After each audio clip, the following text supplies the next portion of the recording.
Welcome to This Explainer. Today we're actually going to do something a little bit different. We're taking the stories of Genesis, specifically chapters 1 through 8, and we're completely stripping away those cute coloring book versions we so often rely on in kids' Torah teachings. Instead, we are looking exclusively at the raw, literal text. So I really want you to ask yourself, what does this text actually say when we remove all those kid-friendly filters? I mean, forget the fluffy children's Parsha stories of magical gardens and happy zoo boats. We are going straight to the pshat, the uncompromising, unvarnished original text. Okay, here's our roadmap for this explainer. We're going to start with the myth versus the original text, look at the absolute order of creation in Eden, and then move right into breaking rules with sin and punishment. From there, we'll explore murder and death through Cain and the generations, witness absolute destruction of the flood story, and finally, look at the promise and new world order. Let's dive right in. Section 1. The myth versus the original text. Moving right along to Section 2.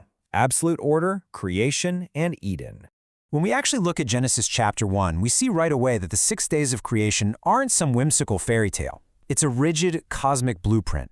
The universe is being created through divine speech with absolutely zero room for deviation.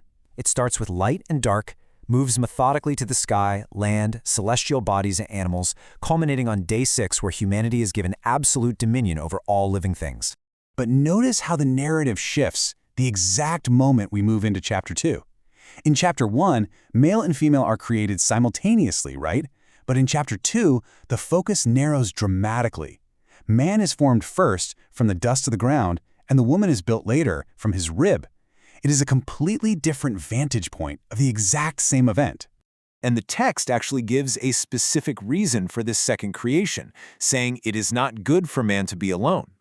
But right here in Eden, alongside this new companionship, the very first strict rule is introduced. Do not eat from the tree of knowledge. And listen, the penalty isn't a timeout.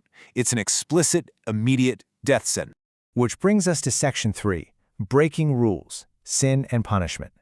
So in Chapter 3, that perfect cosmic order we just talked about, it shatters. A talking snake, human temptation, and the violation of that single rule result in some seriously severe, meticulous fallout. The snake is cursed to eat dust, the woman faces the pain of childbirth, and the man is cursed to this sweat-inducing, painful labor against a cursed ground.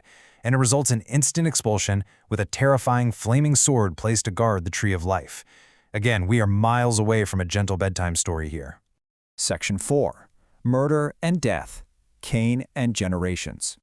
Am I my brother's keeper? That is Cain's chilling, defiant response to God right after he murders his brother Abel out of pure jealousy over a rejected sacrifice. The crazy part is God actually warns Cain before the murder that sin is crouching at his door, but Cain completely ignores it. And what's really fascinating here is that the text shows early human civilization, things like city building, music, and metalworking being founded by Cain's lineage. It's literally growing right alongside this dark legacy of murder. Then we hit chapter 5, and this brilliantly illustrates the grim new reality for humanity. It's a genealogy table, just a long, dry list of generations. Adam, Seth, Enosh, but look closely at the final column. With the sole exception of Enoch, every single entry ends with the inescapable rhythmic phrase, "and he died." It is this relentless drumbeat of mortality, a constant, heavy reminder of the curse from Eden. Moving to Section 5, Absolute Destruction, the Flood Story. By chapters 6 and 7, humanity's corruption is absolute. Now, in kids' Torah teachings, we usually talk about a happy boat filled with cute, smiling animals, right? But the text actually says God regretted his creation. Look at this number, 300 cubits. This wasn't a cheerful floating zoo. It was a massive, rigidly measured survival vessel designed to save exactly one righteous family, while the rest of the world faced total mechanical destruction.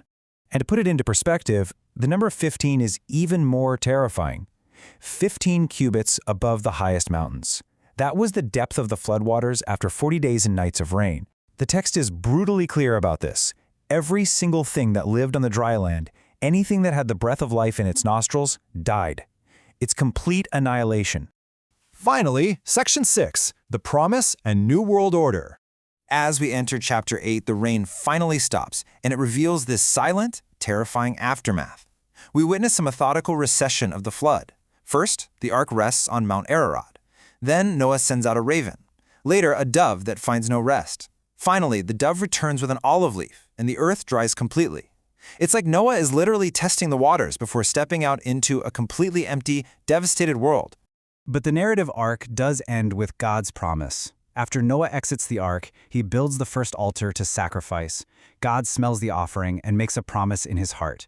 He vows never to curse the ground or destroy all living creatures again. He secures the cycles of nature forever, promising that seed time and harvest, cold and heat, summer and winter, day and night will absolutely never cease. So, I'm going to leave you with this final provocative thought. How does reading the unvarnished, literal text change your understanding of the stories you learned as a child?